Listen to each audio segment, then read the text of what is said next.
Frequent Miler on the Air starts now. All right, let's see. So we always start our Frequent Miler on the Air episodes by saying Frequent Miler on the Air starts now.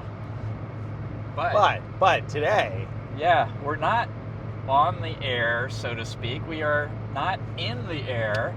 we are on the road. On the road. As you can see, Nick's driving. This is sort of the carpool karaoke. right This is there. the carpool karaoke version of Frequent Use Miler. our affiliate links. That's all the singing you can do today. And you're going to thank us for that.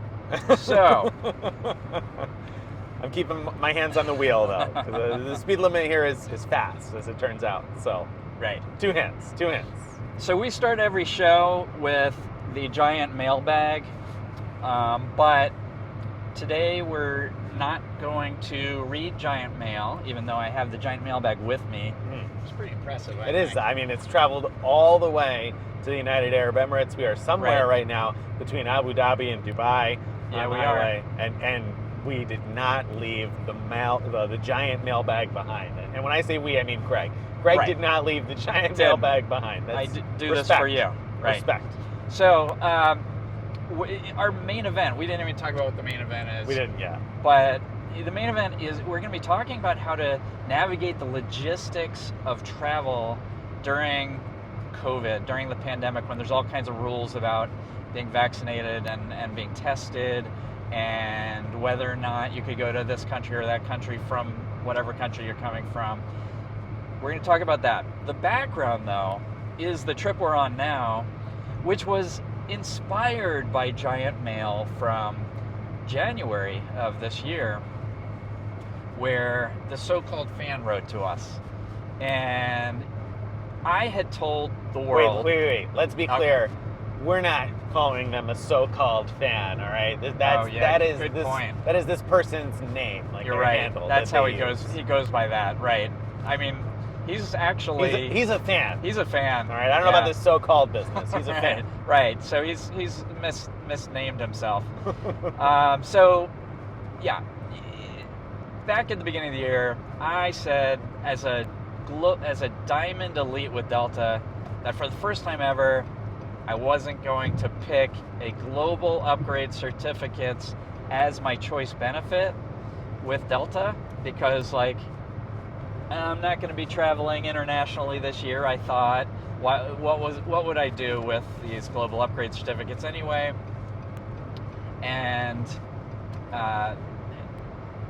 Nick, I thought that was ridiculous. That was silly. It's going to take 25,000 sky miles instead of 2 extremely valuable global upgrade certificates. So I said, wait, before you throw away your global upgrade certificates, you can at least give them to the employee of the month. And Carrie said she wasn't going to be doing any international travel this year either. So you have to come up with another plan. And Steven, even though he was traveling, he just couldn't use them. So, yeah, so, Nick was sort of hinting that I could give them to him. And the so-called fan said, why not make a game of it? Do get the global upgrades and make a trip out of it. And that's exactly what we decided to do. And the problem is I can't just give these global upgrade certificates, or GUCs as we call them, to Nick, because Delta requires for anyone besides me to use my GUC, they have to be on the same flight as me. So I gave Nick my GUCs, half of my GUCs, and the requirement was that the other half are used by me. We would travel together. He would plan the whole trip, and he would get bonus points for various things. And so we're in the middle of that trip now, but we're not going to go into details about the trip so much now, at least not about the bonus points and all that stuff. Because hopefully you've been following our Instagram stories, so you've been seeing pieces of it all along. And if you haven't been, then you should get on Instagram and see what's still there. You really should. And it'll still be there, because if you look at our profile, there's like a button for the GUC trip, and we call it Passing the GUC. And you'll be able to review the major stories that we posted just by clicking there. So out of the way. So given all that background, that's why we're in the United Arab Emirates now. But to get here, we had to navigate some of the turmoil, some of the confusion of traveling today.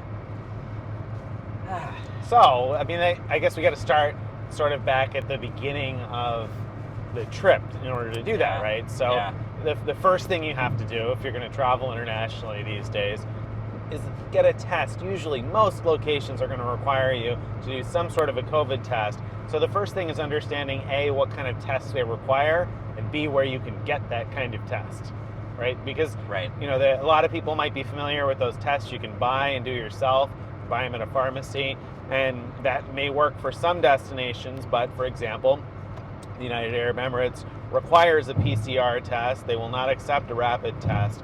So an antigen test won't do it. You need an RT-PCR test. And not only do you need that, but we discovered, thanks to Stephen Pepper's snafu, he happened to be traveling to the UAE just ahead of us, and we learned, okay, most destinations require you need to get tested within X amount of time before you leave. And so I think, for the most part, that means 72 hours before you depart on your first flight from your home country, your first international flight. However, that would make sense. That would make sense. Yeah. But what we learned was that for Dubai, you need to be tested within 72 hours before your final connection, before the flight that actually lands you in Dubai. So we were flying Air France from Washington, D.C. to Paris, and then from Paris to Dubai. So we needed to get tested within 72 hours of the flight from Paris to Dubai. Right, and we were like very clear about that because Stephen had like a last minute crisis regarding all of this. So he learned about it, what, was it at the airport? At the airport, yeah, because they wouldn't let him board his flight. He had a flight booked, but it connected in Doha. He was supposed to be flying Q Suites, and his 72 hour in advance test would not have been 72 hours before the flight from Doha to Dubai. It would have been close, but not, it would have been too far in advance. So they had to get another test at the airport and book an entirely new flight in order to get to Dubai.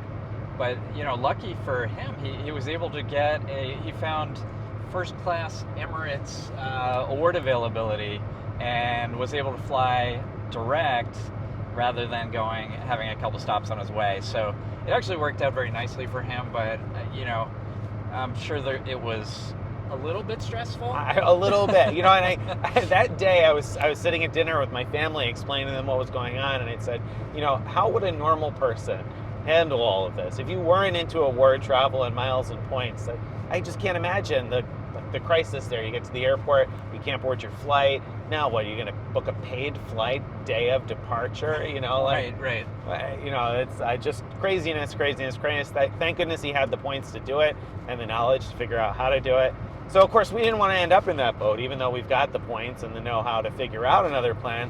We wanted to make sure we got tested within 72 hours before our final flight to Dubai. And you're going to want to check wherever you're going abroad, whether that's the rule that applies, or 72 hours before you leave home, or 96 hours before you depart to begin. It's different requirements for different places, so look it up. Right.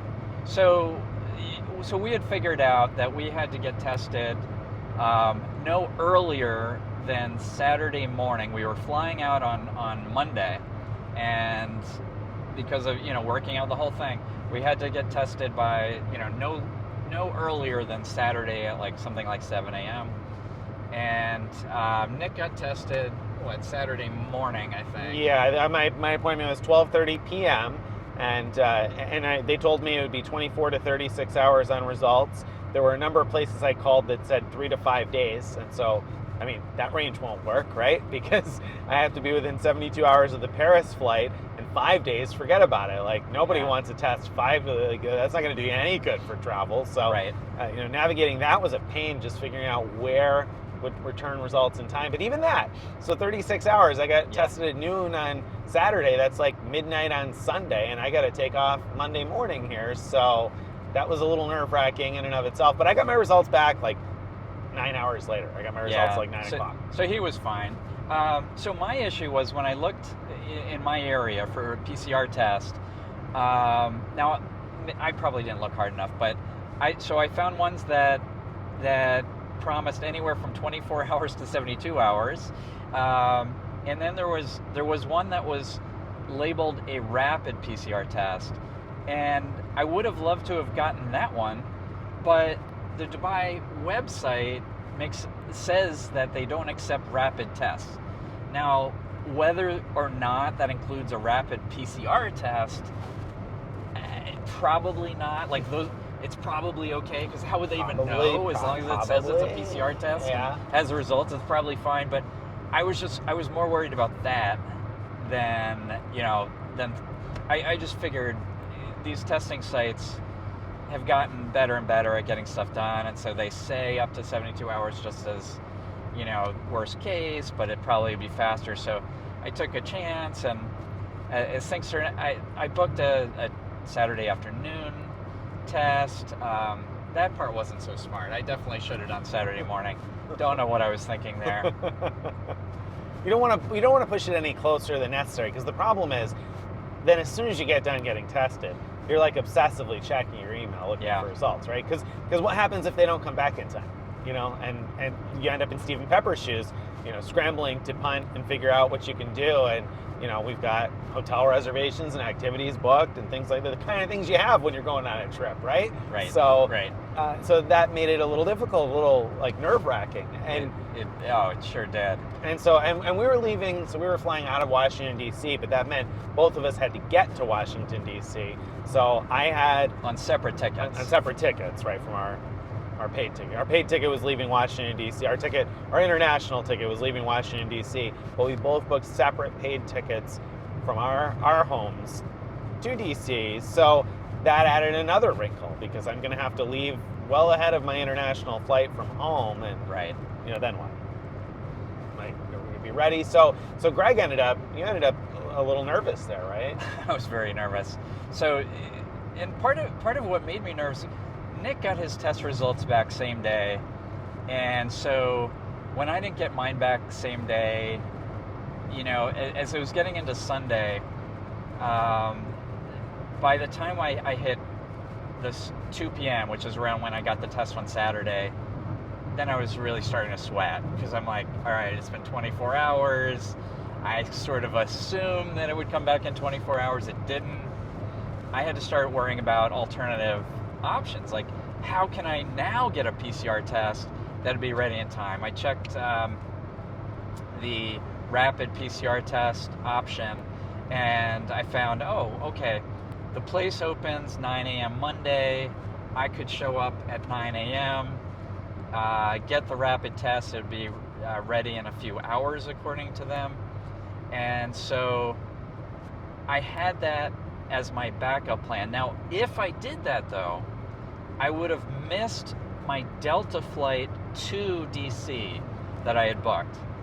Luckily, I had also booked a United flight to DC later in that day that would still theoretically get me there in time for the later flight to Paris and then onward to Dubai.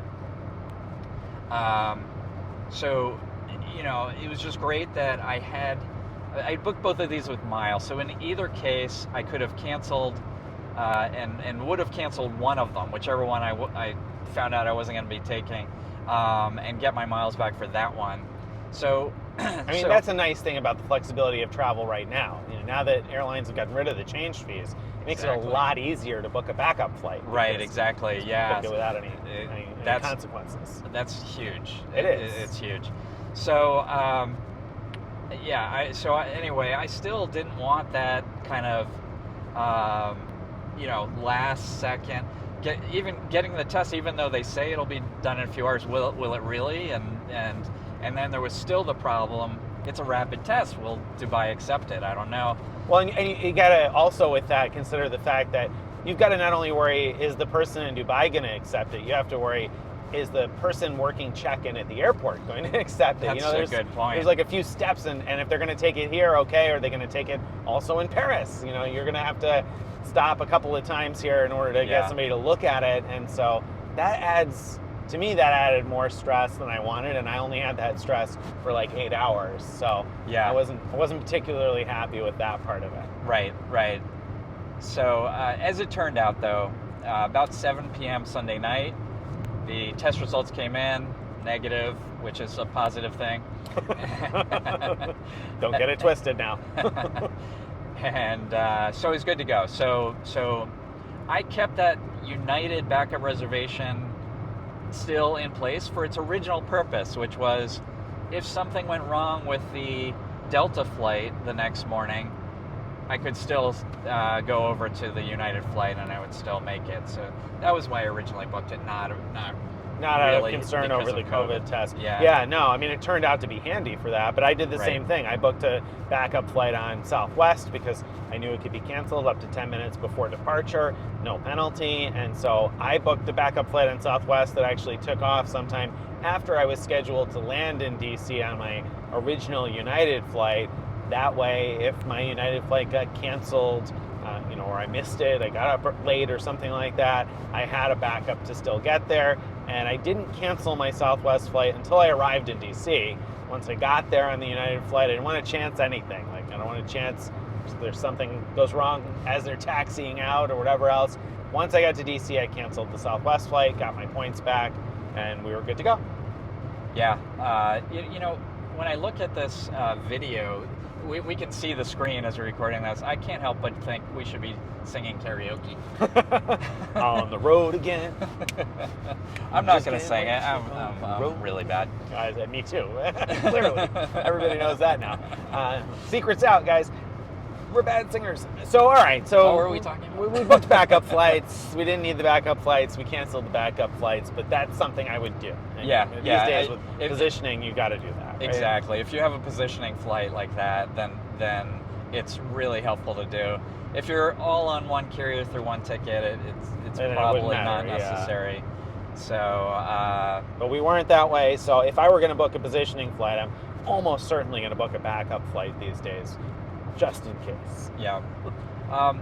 So we haven't really solved the problem for anyone as much as just explained the problem of the 72-hour rule. True.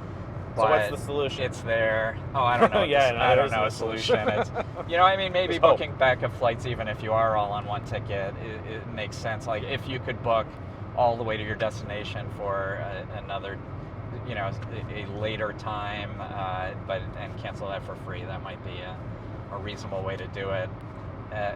But it still have to be within the 72 hours and all that kind of stuff.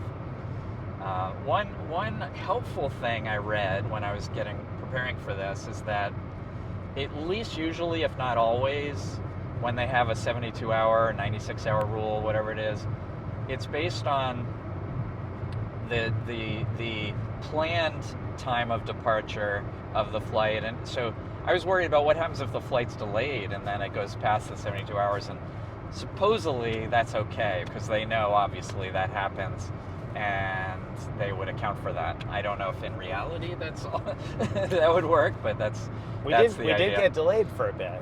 But not enough to go past the 72 hours. Yeah. No. All right. So backup flight's definitely a big piece of it. Then what else? So navigating the COVID protocols. So I think work harder than I did in finding a testing site that says they'll get the test back to you quicker. Yeah. Well, I will say that Walgreens and CVS have links on their sites to check the current processing time for their labs. So you can at least check and see. They'll give you a 7-day average of the processing times from their labs. So that can be an option. I went to an urgent care facility, though, in my area. That's where I got my test. And again, I called several different places to speak to a human and ask how long, and also to ask if they were doing specifically the RT-PCR test that Dubai requests, and nobody knew about this RT business, including the nurse that administered the test. I was like, do you know if it's an RT-PCR or a reverse transcription, whatever it is? And she's like, it's a molecular test. And I was like, yeah, but is it an RT-PCR? And she's like, I really don't know. And I said, okay, well, I'll figure it out when I get the results, I guess. And then she went to open up the swab thing and looked at the little container and said, oh, RT-PCR, and she pointed to it. I was like, okay, that's what I was looking for, but nobody answering the phone knew that. So I was just hoping was pretty sure it was probably the right All test. right. Let's talk about the harder situation. Yeah. So we're driving back to Dubai right now from Abu Dhabi, which we eventually did get into, but talk about stress. Not without a little rigmarole. Yeah, so we originally planned to go to Abu Dhabi for a night on this trip, but then we found just a few weeks ago that Abu Dhabi had moved the United States off of their green list, so they were instituting a quarantine requirement, and you had to quarantine for, I don't know how long it was, but however long it was too long for the 3 nights we're going to be in the United Arab Emirates, so that obviously wasn't going to work. So we canceled our reservations in Abu Dhabi, booked something else in Dubai for the one night we were going to spend in Abu Dhabi, and thought it was all going to be good. And then just a couple of days before the trip began, word came out that Abu Dhabi was changing the requirements again. And now, if you're vaccinated, even if you're not from a green list country, if you're vaccinated, then you need to get a test within 48 hours, and then you can come to Abu Dhabi, at least theoretically. Right. So theoretically, as long as we got tested within 48 hours, we were good to go. Theoretically, yes. Because we're both vaccinated. Right, exactly. But it turns out they have an app for this. So there's a process, and I learned this on the plane with in-flight Wi-Fi on the way to Dubai from Paris, that there's a website you need to register at. So it's this ICA website. It's like an immigration and customs authority website where you register your information as a foreigner, and that system, if you've registered before you land, will then generate a unified ID number that you need in order to register for an app. So you got to do this part on the website. First, you register your name and passport information and when you're going to be in the UAE, that type of information. And then when you enter, you get a QR code that nobody ever asked to see. So I have no idea why you get a QR code, but you get a QR code, and then you can apparently ask the immigration officer for your unified ID number, which I saw Greg ask, and it sounded like the officer didn't know what he was talking about. So, but he gave it to me. He did. Yeah. And little did I know, so then I didn't even ask when I went through. So Greg had his UID, and I did not have my UID, but I later determined there was a way to pull that from the ICA website, because after you enter, you still get another email. Okay, great. So in order to get this unified ID number, we had both uploaded proof of our vaccination. And I had uploaded a picture of my vaccination card, which kind of makes sense, right? If you want to prove that you were vaccinated, going to the source seems like a good idea to me. But Nick chose a different path. Well, I did, because the new requirements seem to suggest that if you're a foreigner, that you can show proof of your foreign vaccine, but it's very clear that it has to be a QR code based. Now, when I say that, I mean the next part we're going to talk about is this Al Hosn app, because they have an app here in the United Arab Emirates that everybody in Abu Dhabi uses to show that they've been vaccinated and PCR tested. So in lieu of using that app, theoretically, you can show digital proof of your vaccine from your home country. So, because I had read that, I uploaded a copy of my Excelsior Pass vaccination proof, which, for those of you who are not from New York State, New York has an app, and so if you've been vaccinated in New York State, you can download this app and put in your information, and they give you a handy-dandy QR code that I thought Abu Dhabi would love. So I uploaded that instead of my card, which was a key mistake. If you're going to go to Abu Dhabi, don't do that. Yeah, if you want to go to Abu Dhabi, don't be Nick. No. Just No. do the obvious thing, which No. is Take pictures of your card. take pictures of your card. Upload your card. That's what you should have done. Exactly what Greg did, but that's not what I did. I mean, if you're traveling internationally, there's a good chance you've already taken pictures of your card for other things. And so I already had them on my computer. I just uploaded files I already had. I had taken pictures of mine, but I did not save them. They were in Google Photos, so I hadn't saved them on my computer. So I thought, oh, it's going to take longer. I got to take these pictures and get them onto the computer, and the screenshot was faster. Blah blah blah. More of the story than you need. Bottom line is, when we got into the United Arab Emirates, we then downloaded this Al Hosn app, and so we had to put in our unified ID number and our cell phone numbers, which we did. Well, we tried to do. We tried to do, because the Al Hosn app said, no, that's not right. Try. Well, no, you're getting ahead of things. Okay, all right. It had us pick the country code or the city for our phone number, right? Well, no, because the Al Hosn app did have an option for a +1 for the United States, but when we tried to enter our phone numbers, it said that there was no number. Essentially, it told us there was no number associated with our accounts. Oh, I see what you're saying. Yeah, Right? yeah. So Okay, the so Al later Hosn on, app. yep. So then we go back to the ICA website where we had registered our Gotcha. vaccination information and find that there's a place to change your mobile number. So we both figure, okay, for whatever reason, our cell phone numbers, even though we entered those when we registered for this, didn't get into the system. So we figured, okay, we'll just load in our cell phone numbers, except the ICA website. That's where Greg is coming in. That's where I was. ICA is not it programmed had you to do pick that.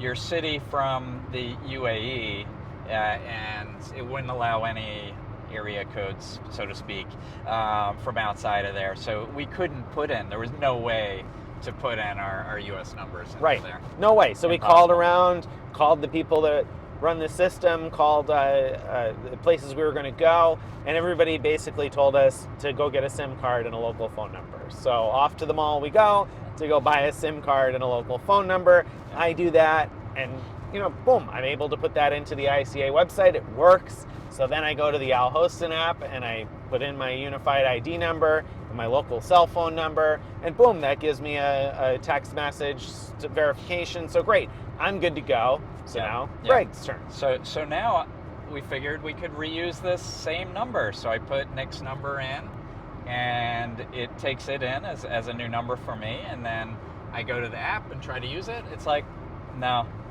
that doesn't work. It can't find you or whatever.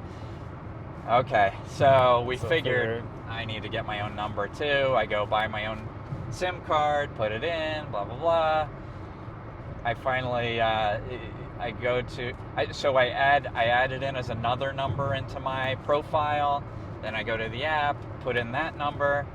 And do you remember what the message said? Yeah, it said, that's not right. Try the number ending in... Try Nick's number. Right, try Nick's number. That's exactly what it said. Try Nick's number. So the original thing where it didn't like Nick's number was just basically a way to get me to spend more money. Right, they wanted to make sure that you spent your extra $22 on a SIM card that you didn't need. So I put in Nick's number and I was actually good to go. And then the app cross-verifies. And I gotta say, this app that they use is pretty cool because it seems to pull together a lot of information. It comes up with a picture of you. It's kind of magical, yeah. And in my case, it was an old passport photo. They clearly put together information about me from previous visits because it was a picture of me from years ago. Yeah. Whereas for me, it was the picture of me upon arrival in Dubai, at the Dubai airport, pulling down my mask for the camera. So it's very obvious it's a recent picture. Right. So the app then shows that you're, maybe I'm getting ahead of it. The next step for us after we got the app was to get our PCR tests. And so, or maybe we had gotten the PCR tests even before we downloaded the app because we knew we had to get them. So we got PCR tests at our hotel. That was awesome. Grand Hyatt Dubai was able to send somebody right to your room at a time you schedule. So that was super easy. We got the PCR tests.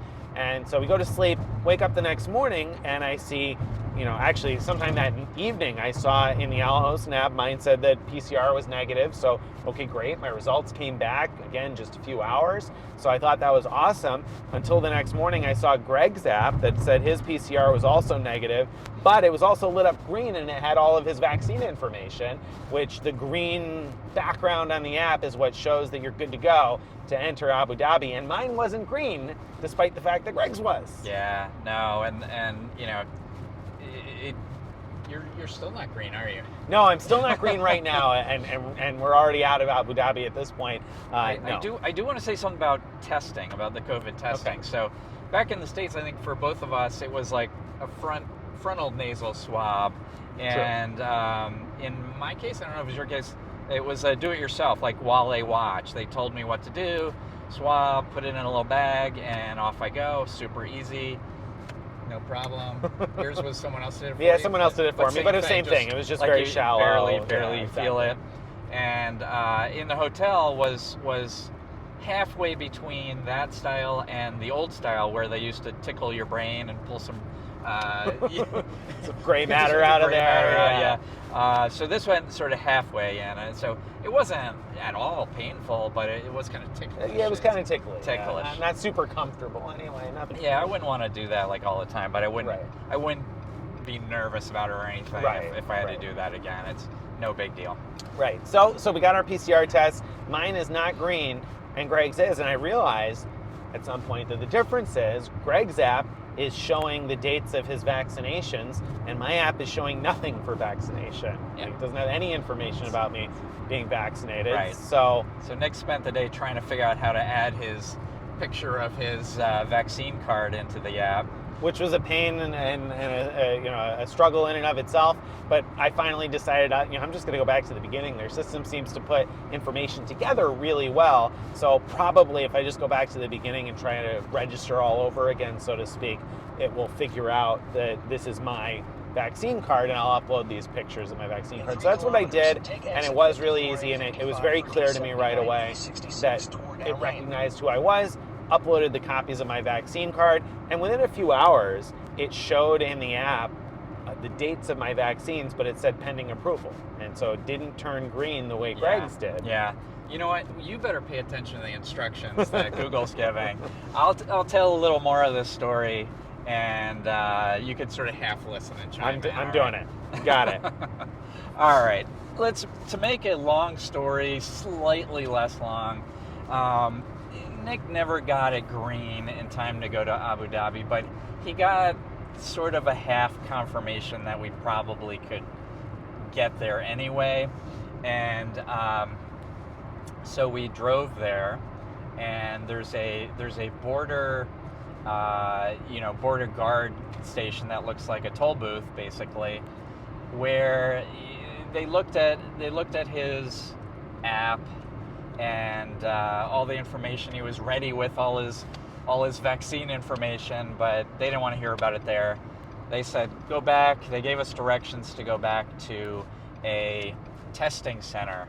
So it was a few miles back on the road, where we didn't know what was going to happen. Would Nick be thrown into quarantine? When I walked in, it said home quarantine this way, government quarantine that way, and there were people with suitcases. So I wasn't sure that I was going to be leaving.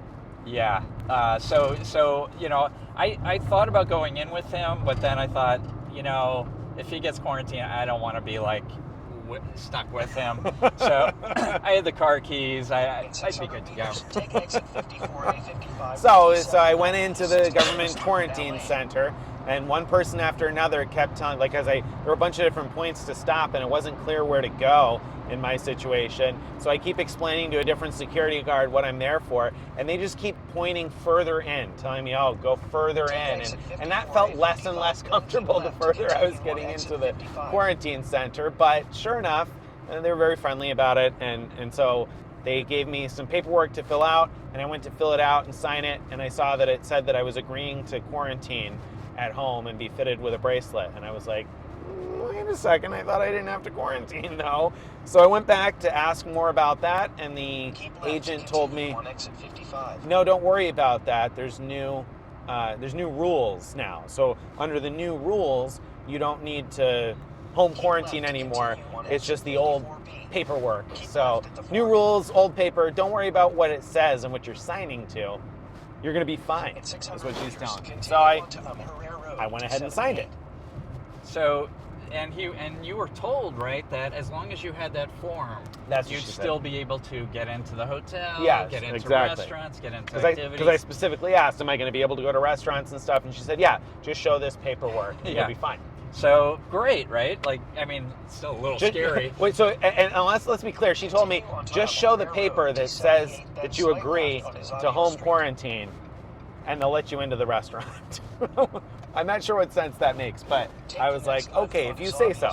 If you say so, all right. She said, just go get this stamped at the door. And so I carry it over to the door, and somebody stamps it, and I walk out with my paper, and I think, okay, well, I guess we're good to go. To be clear, they didn't check anything to make sure that it was, proved anything. No, I had my vaccine card there, too.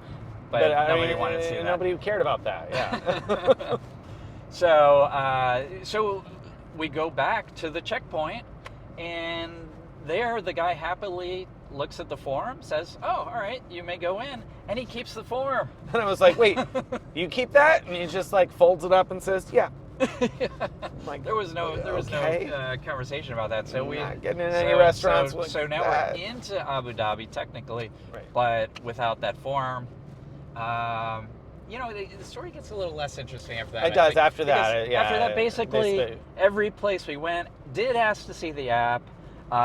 Nick explained that, he didn't have the vaccine in, and nobody cared. Right. Everybody was like, "Oh, you're a foreigner?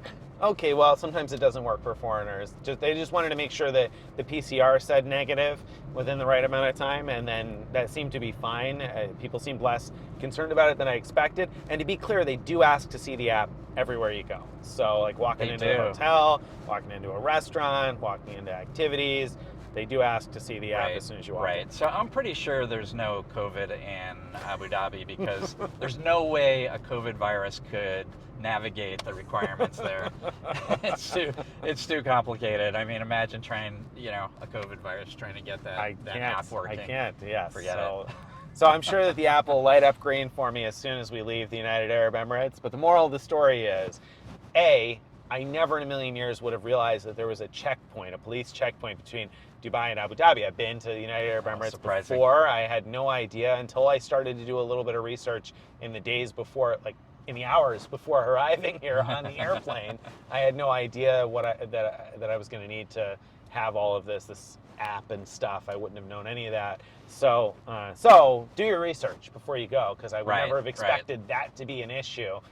And upload your regular vaccine card. Yeah. So the lessons here, just to summarize, because it was kind of long and complicated.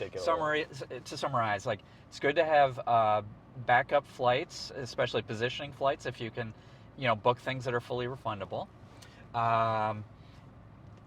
Research the heck out of things. Make sure you actually understand the rules when it says 72 hours. What does that mean? 72 hours from what? Right. Don't be Nick. Don't be me. Don't get fancy. Don't get fancy. When it says upload a picture of your vaccination, just use the card that you got when you got vaccinated. In 300 meters. And right. I think that's good. That's basically it. Yeah, that's basically it. So we're almost at our destination. So we're gonna sign off. We are. Yeah. It's been good talking to y'all. And hope we'll see you at our next destination. Slight right onto See you then. Street. Bye, everybody. TA4.